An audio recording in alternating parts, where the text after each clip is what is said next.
به نام خدا. سلام. تو این ویدیو میخوایم بخش ریشه انوم و توانهای گویا رو با هم مرور کنیم. قبل از همه شروع میکنیم با همون 4 تا نکته اصلی که داشتیم. نکته اول توی ضرب و تقسیم اعداد تواندار بود. میگفتیم اگر که توی ضرب دو تا عدد تواندار پایه ها با هم مساوی باشن، مثل اینجا که 2 به توان 3 ضرب در 2 به توان 4 هستش، یکی از پایه ها رو می‌نویسیم و توان ها رو با هم جمع میکنیم که اینجا میشه 2 به توان 7. اگه تو همون ضرب این بار توانا با هم مساوی باشن، یکی از توانا رو می‌نویسیم، پایه ها رو در هم ضرب میکنیم. وقتی توانا با هم مساویان، هر رابطه‌ای بین پایه ها هست همون برقراره، یعنی اگه ضرب میشن. اما وقتی پایه ها مساویان، اگه ضرب باشه توانا جمع میشه. باز واسه تقسیم، توی تقسیم وقتی پایه ها با هم مساویان، یکی از پایه ها رو می‌نویسیم، توانا رو از هم کم میکنیم. و اگه توی تقسیم توانا با هم مساوی باشن، یکی از توانا رو باز می‌نویسیم، پایه ها رو هر رابطه‌ای بینشون هست پایه ها بینشون تقسیم، پس تقسیم میکنیم. این از نکته اول که واسه ضرب و تقسیم اعداد تواندار بود.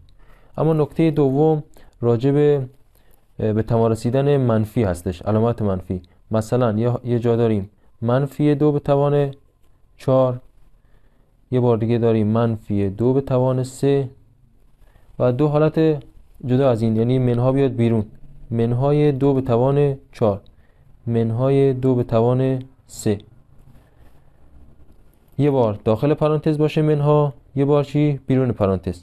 تو حالتی که داخل پرانتز هستش، این منفی هم مثل همین عدده به توان 4 میرسه. یعنی چی به توان 4 میرسه؟ یعنی منفی 4 بار در خودش ضرب میشه. و وقتی تعداد زوج باشه، یعنی وقتی توان زوجه، منفی ضرب در منفی ضرب در منفی ضرب در منفی مساوی میشه با منفی در منفی مثبت، مثبت در منفی میشه منفی، منفی در منفی میشه مثبت، پس کلا میشه مثبت. وقتی تعداد منفی ها زوج هستش، ضربشون میشه مثبت. پس در حالت کلی وقتی توان زوجه، اگه منفی داخل پرانتز باشه میشه مثبت. پس اینجا الان میشه مثبت 2 به توان 4 هم که میشه 16. اما وقتی توان فرده، بازم داخل پرانتزه، منها هم مثل همین عدد به توان میرسه. منها 3 بار قراره در خودش ضرب بشه، میشه منها ضرب در منها ضرب در منها، منها در منها مثبت، مثبت در منها میشه منها. پس وقتی توان فرده، جواب آخرم منفیه. وقتی توان فرده، اگر عدد منفی باشه، جواب آخرم منفیه. 2 به توان 3 8. اما وقتی بیرون پرانتزه، مثل این حالت که منهای 2 به توان 4 هستش، منها به توان نمیرسه، منها جدای از عدده. مثل حالتی که منهای x2 به اضافه 2x و شما میخوایم به جای x مثلا بذارین 2. دیگه نمیگین منهای 2 به توان 2 میشه مثبت 4، نه، منها بیرونه، 2 تنها به توان 2 میرسه، یعنی میشه منهای 4. پس این حالت رو دقت کنید که وقتی پرانتز نیست و این منها بیرونه، دیگه به توان نمیرسه. این منها توی جواب آخر حتما هست، این منها توی جواب آخر حتما هست. 2 به توان 4 16، 2 به توان 3 هم 8. پس این نکته دوم بود که منفی داخل پرانتز باشه یا بیرون پرانتز. اما نکته سوم مربوط به حالتیه که یه عدد تواندار دوباره به توان میرسه. مثلا 2 به توان 3 به توان 4 یه حالتش، یه حالت دیگه 2 به توان 3 به توان مثلا 2. دو تا حالت متفاوت. یکی این عدد تواندار اولیه‌مون که این اصلیه هست داخل پرانتز قرار گرفته، بعد دوباره به توان رسیده. توی یه حالت این عددا پشت سر هم به توان رسیدن، داخل پرانتز نیستن. اینا جواباشون کلا با هم فرق میکنه. بذارین توان اینم 2 کنم که دقیقاً شبیه هم بشه. خب تو این حالتی که داخل پرانتز قرار میگیرن، پایه رو مینویسیم 2، توانا در هم ضرب میشن. هر جا پرانتز دیدین توانا در هم ضرب میشن. 3 ضرب در 2 6. پس این میشه 2 به توان 6 یا 64. اما اینی که وقتی پرانتزی نداریم، اینجا دیگه این عدد، این توان در این توان دومی ضرب نمیشه. تو این حالت این میشه پایه اصلیمون، این میشه پایه فرعی و این میشه توان اصلی. ببین یعنی این پایه اصلیمونه که می‌نویسیمش 2، این پایه اصلیه 2 میمونه. این خودش پایه این با توان بالای حساب میشه، یعنی 3 به توان 2، 3 به توان 2 میشه 9. اینجا برعکس، اینجا ضرب نمیشه، این عدده این پایه محسوب میشه به توان این عدد. 3 به توان 2 میشه 9 تا. پس تو این حالت اون عدد دومیا به توان میرسن، اینجا توانا در هم ضرب میشن. این میشه 2 به توان 9 یا 512 تا. اما نکته چهارم مربوط به حالتیه که دو تا عدد تواندار در هم ضرب یا تقسیم شدن و باز داخل پرانتزی قرار گرفتن و هر دو به توان رسیدن. مثل حالت 2 به توان 3 ضرب در 3 به توان مثلا 4 دوباره ضرب این دوتا به توان رسیده. این از این حالت. یا تقسیمشون مثلا 4 به توان 3 تقسیم بر 2 به توان 3 دوباره به توان 2 رسیده. تو این حالت میتونیم این توان رو به هر دوتا اشتراک بدیم، یعنی به هر دو میرسه. یه بار به 2 به توان 3 میرسه، یه بارم به 3 به توان 4 و چون داخل پرانتزه تو این حالت توانا در هم ضرب میشن. یعنی میتونیم اینو جدا از هم بنویسیم. 2 به توان 3 دوباره به توان 2 رسیده ضرب داره 3 به توان 4 داخل پرانتز بوده دوباره به توان 2 رسیده. تو این حالت میشه 2 به توان اینا هم که توانا در هم ضرب میشد 2 به توان 6 ضرب داره اینجا هم 3 به توان 4 ضرب داره 2 8. این میشه جواب این. و واسه تقسیم همینطوری اولی دوباره به توان رسیده به توان 2 تقسیم بر 2 به توان 3 دوباره به توان 2 میشه 4 به توان 6 تقسیم بر 2 به توان 6 که تو اینجا چون توانا با هم مساویان یکی از توانا رو می‌نویسیم پایه ها بینشون تقسیم میکنیم. این از این حالت. پس اگه یه پرانتز داشتیم دو عبارت تواندار داشتیم میتونیم اون توان رو به هر دوتاشون بدیم و از پرانتز بیاریمشون بیرون. و اما یک نکته اضافی که خیلی هم مهمه و کاربرد داره اینه که توان منفی مثلا 2 به توان منفی 1 هر جا دیدین یه عددی توانش منفیه اگه خواستین توانش رو مثبت کنین کافیه یه منفی در عدد در توانش ضرب کنین و عدد رو برعکس کنین. یعنی الان این دویه مخرجش یکه جای صورت و مخرج عدد رو عوض کنین 2 میشه 1 دوم به توان منفی رو در عدد در توانش ضرب کنیم میشه مثبت 1 توانش رو قرینه میکنیم عدد معکوس میشه. پس اگه توان قرینه بشه عدد معکوس میشه یعنی جای صورت و مخرجش برعکس میشه. مثلا 3 به توان منهای 2 برابر با عدد رو بخوایم توانش رو مثبت کنیم توانش رو میذاریم مثبت 2 یه منفی در توانش ضرب میکنیم توانش رو قرینه میکنیم عدد رو برعکس میکنیم 1/3 به توان 2 3 به توان منهای 2 برابر با 1/3 به توان 2 که میشه 1 نهم یعنی 3 به توان منهای 2 میشه 1 نهم یا 2 به توان منهای 2 میشه توانش رو میخوایم مثبت کنیم توانش رو منفی ضرب میکنیم عدد رو قرینه میکنیم 1 دوم به توان مثبت 2 که میشه 1 چهارم. یا مثلا خود 1 دوم به توان منهای 2 باز برسه تو این حالت میخوایم توانش رو مثبت کنیم یه منفی در توان ضرب میکنیم عدد رو برعکس میکنیم 1 دوم میشه 2 یکم یا 2 پس در کل میشه 2 به توان 2 یا 4 1 دوم به توان منهای 2 میشه 4 برابر با 2 به توان 2 و این هم از این نکته مهم. اما مبحث بعدی قبل از اینکه بریم سراغ حل سوالات تبدیل اعداد تواندار یا همون اعداد تواندار با اعداد با توانهای گویا به اعداد رادیکالی. مثلا 2 به توان 1/3 میخوایم تبدیلش کنیم به شکل رادیکالیش و برعکس این یعنی مثلا ریشه 3 2 به توان 5 رو این رو میخوایم به صورت یه عدد تواندار با توان گویا یا کسری نشون بدیم. این الان یه عدد تواندار با توان گویای این هم که یک عبارت رادیکالیه. این رو میخوایم به این شکل در بیاریم و این یکی رو میخوایم به این شکل در بیاریم. هر جا توان گویایی دیدین یه رادیکال میکشیم. این پایه عدد زیر رادیکالمونه یعنی اینجا 2. صورت میشه توان عددی که زیر رادیکاله یعنی 1. مخرج میشه ریشه یا مبنا یا فرجه.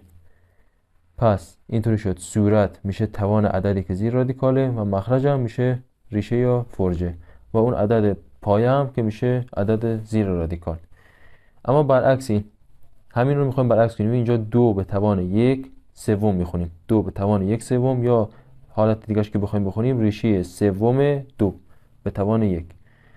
اینجا ریشه سوم 2 به توان 5 میخوایم کسریش کنیم، به صورت عدد تواندار نشونش بدیم، بگیم 2 به توان 5 سوم.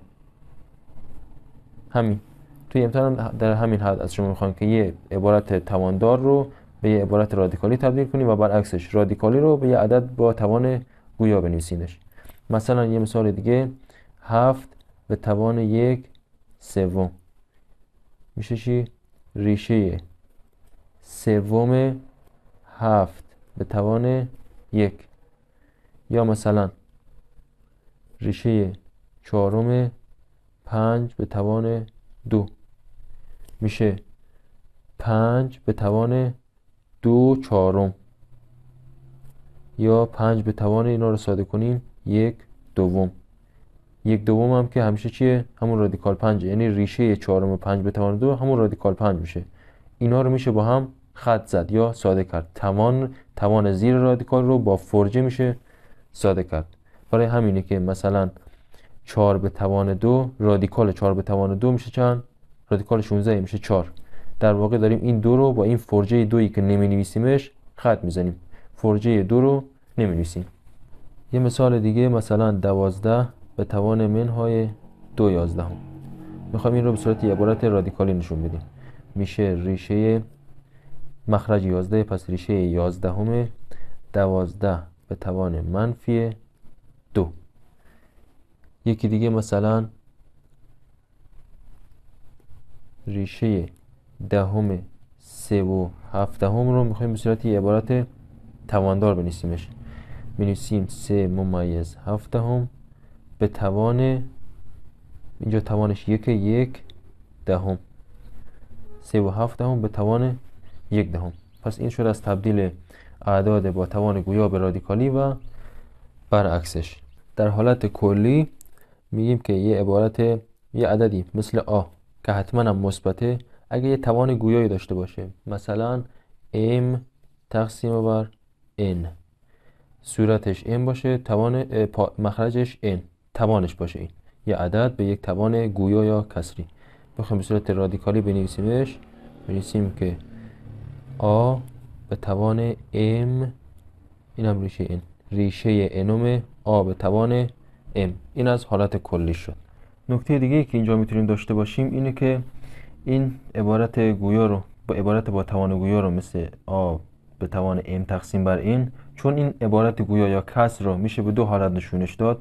این m تقسیم بر این رو میشه نوشت m ضرب در 1 نم، یا برعکسش اول 1 نم ضرب در m.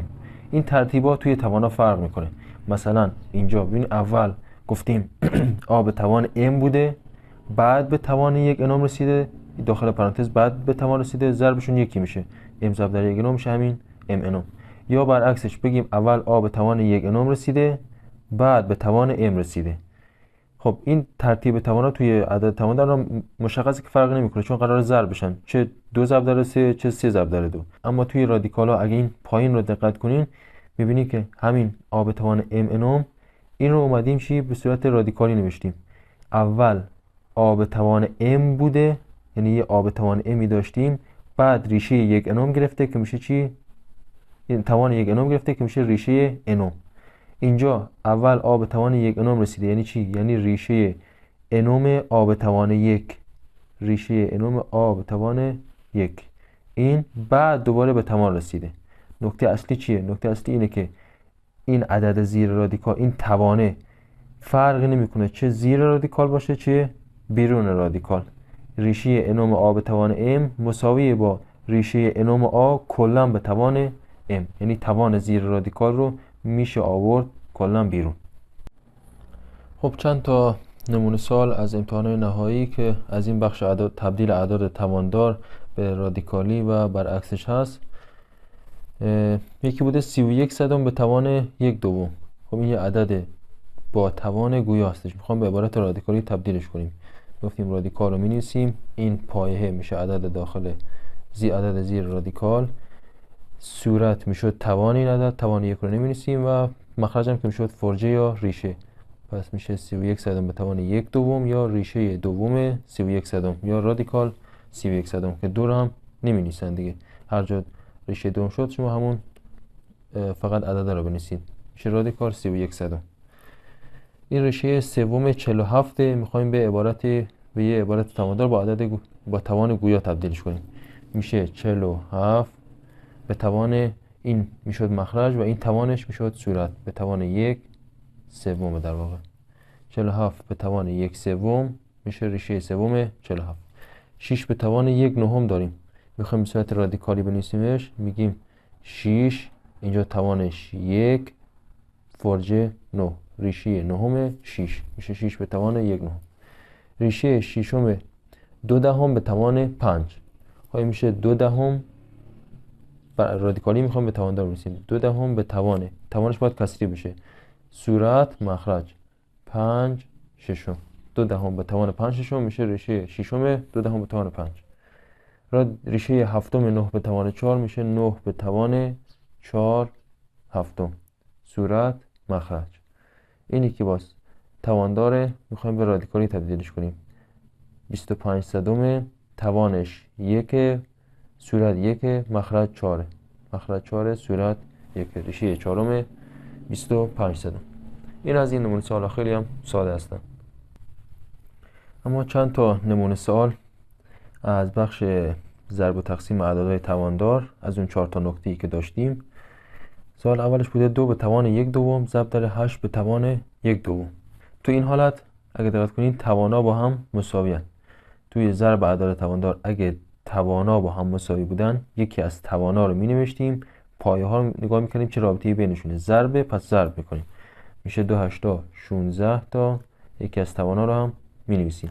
صورت سوال معمولا اینطوریه که حاصل عبارت زیرا به ساده ترین صورت ممکن بنویسید. وقتی اینو میگه یعنی این عبارت تواندار آخریه رو به صورت رادیکالی هم تبدیلش کنیم. این 16 به توان 1 دوم رو بنویسیم که میشه ریشه دوم 16 به توان 1 یا 16. ریشه دوم که گفتیم نشون نمیدیم یا همون رادیکال دیگه، رادیکال 16 میشه 4. پس ساده ترین صورت ممکنش میشه این. یعنی اگه تواندار شد به رادیکال تبدیلش کنین، به ریشه یا رادیکال تبدیلش کنین، اگه تونستین رادیکالش هم بگیرید. سوال بعدی از اون نکته‌ایه که دوباره عددامون هم باید از اون نکته استفاده کنیم که توان داخل پرانتز ضرب میشه، هم اون نکته که وقتی تقسیم دو تا عدد در هم تقسیم شدن دو تا عبارت تواندار و باز دوباره به توان رسیدن که باید از هم جداشون کنیم. یعنی اول اینو باید به توان برسونیم از پرانتز بیاریم بیرون، اینو هم به توان برسونیم از پرانتز بیاریم بیرون، دو تا عبارت جدا بنویسیم، بعد اونا رو باز به توان برسونیم. خب این الان صورتش m به توان 1 دومه به توان منهای 4 باید برسه، m به توان 2 به توان منهای 4. پس یک کسر داریم، صورتش هست m به توان 1 دوم به توان منهای 4. این الان داریم تفکیکش میکنیم، یعنی توان رو به هر دوتاشون نسبت بدیم. اینی که m به توان 2 به توان منهای 4.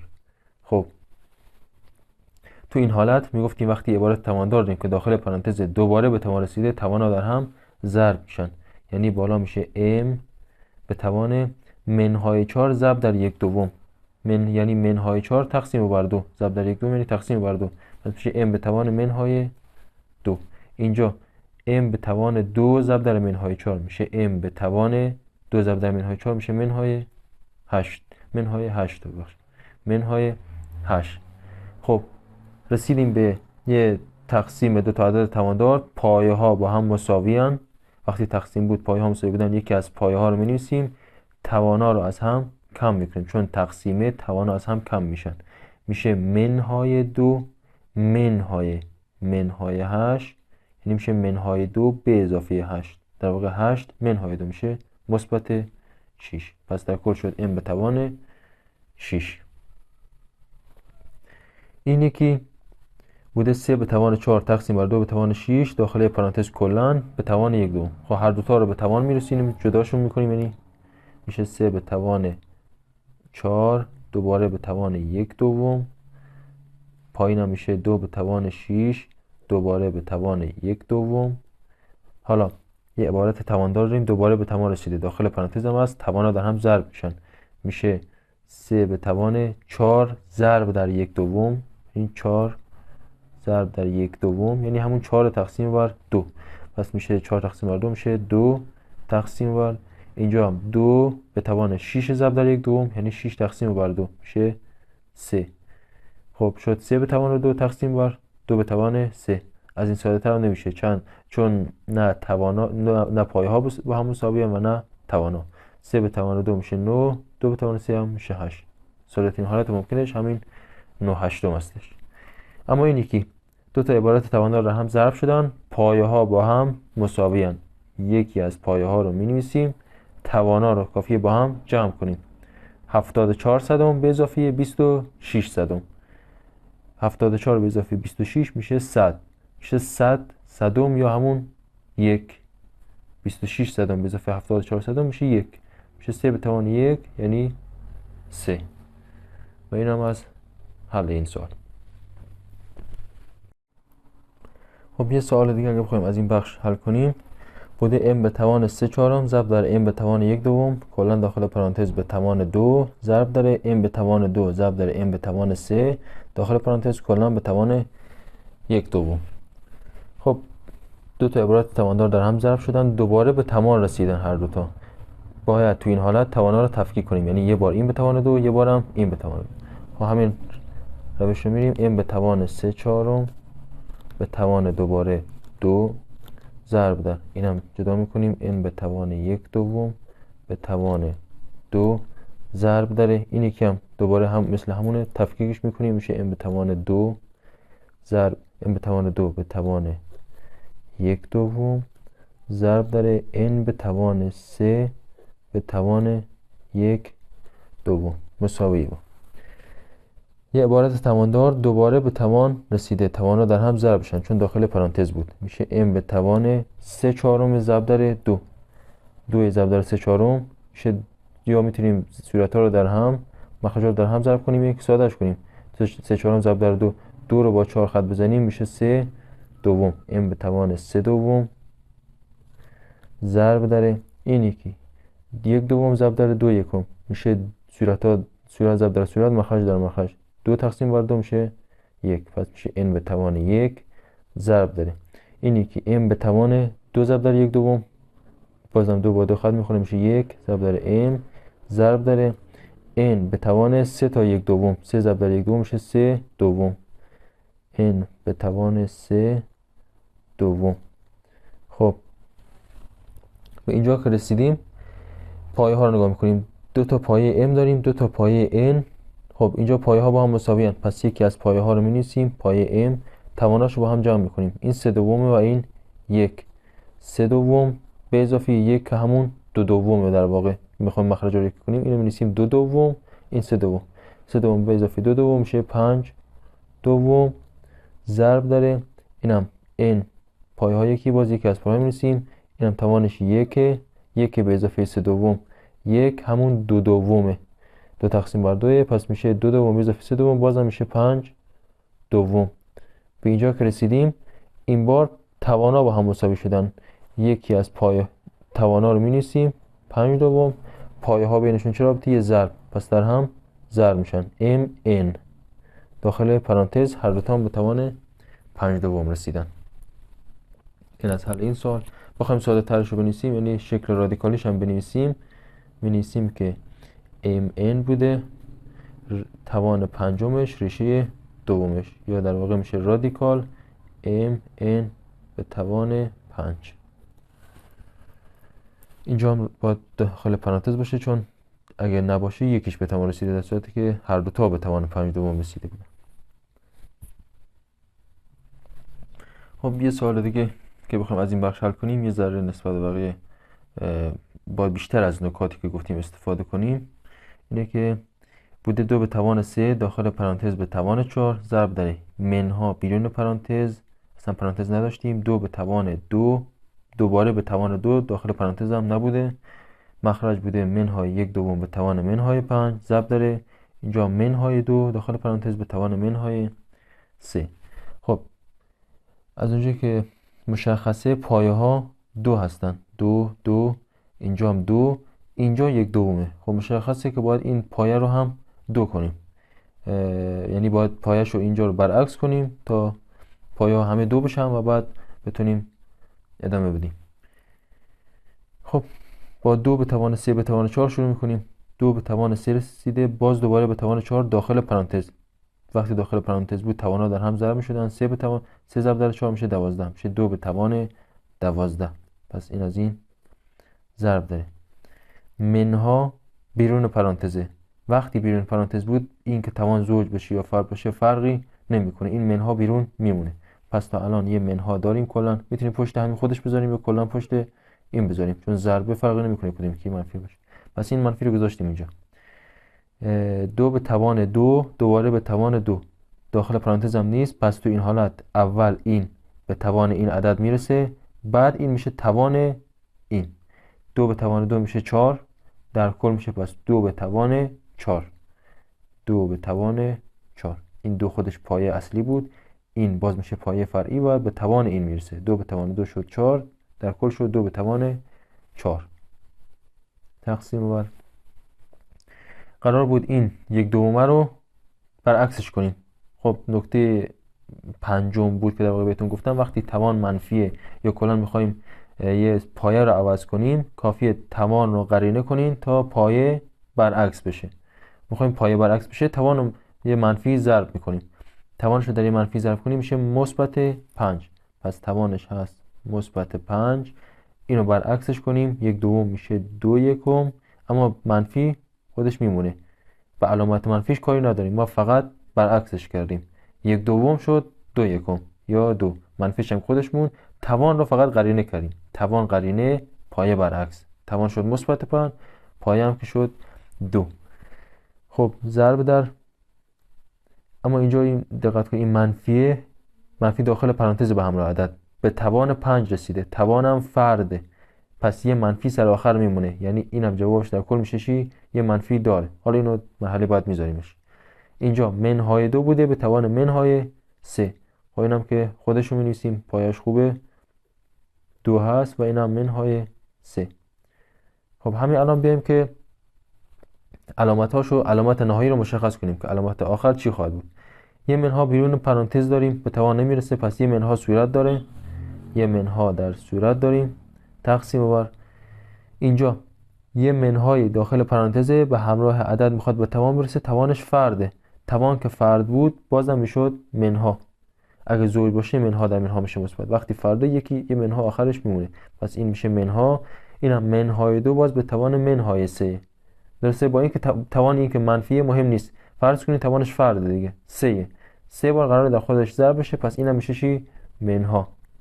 جواب آخر اینم میشه منها. منها در منها مثبت، اما منفی در مثبت یا تقسیم بر مثبت میشه چی؟ کلا منفی. پس جواب آخر میدونیم که منفی هست. منفی. از اینجا بعد دیگه به علامت ها کاری نداریم، فقط به توان ها و پایه ها.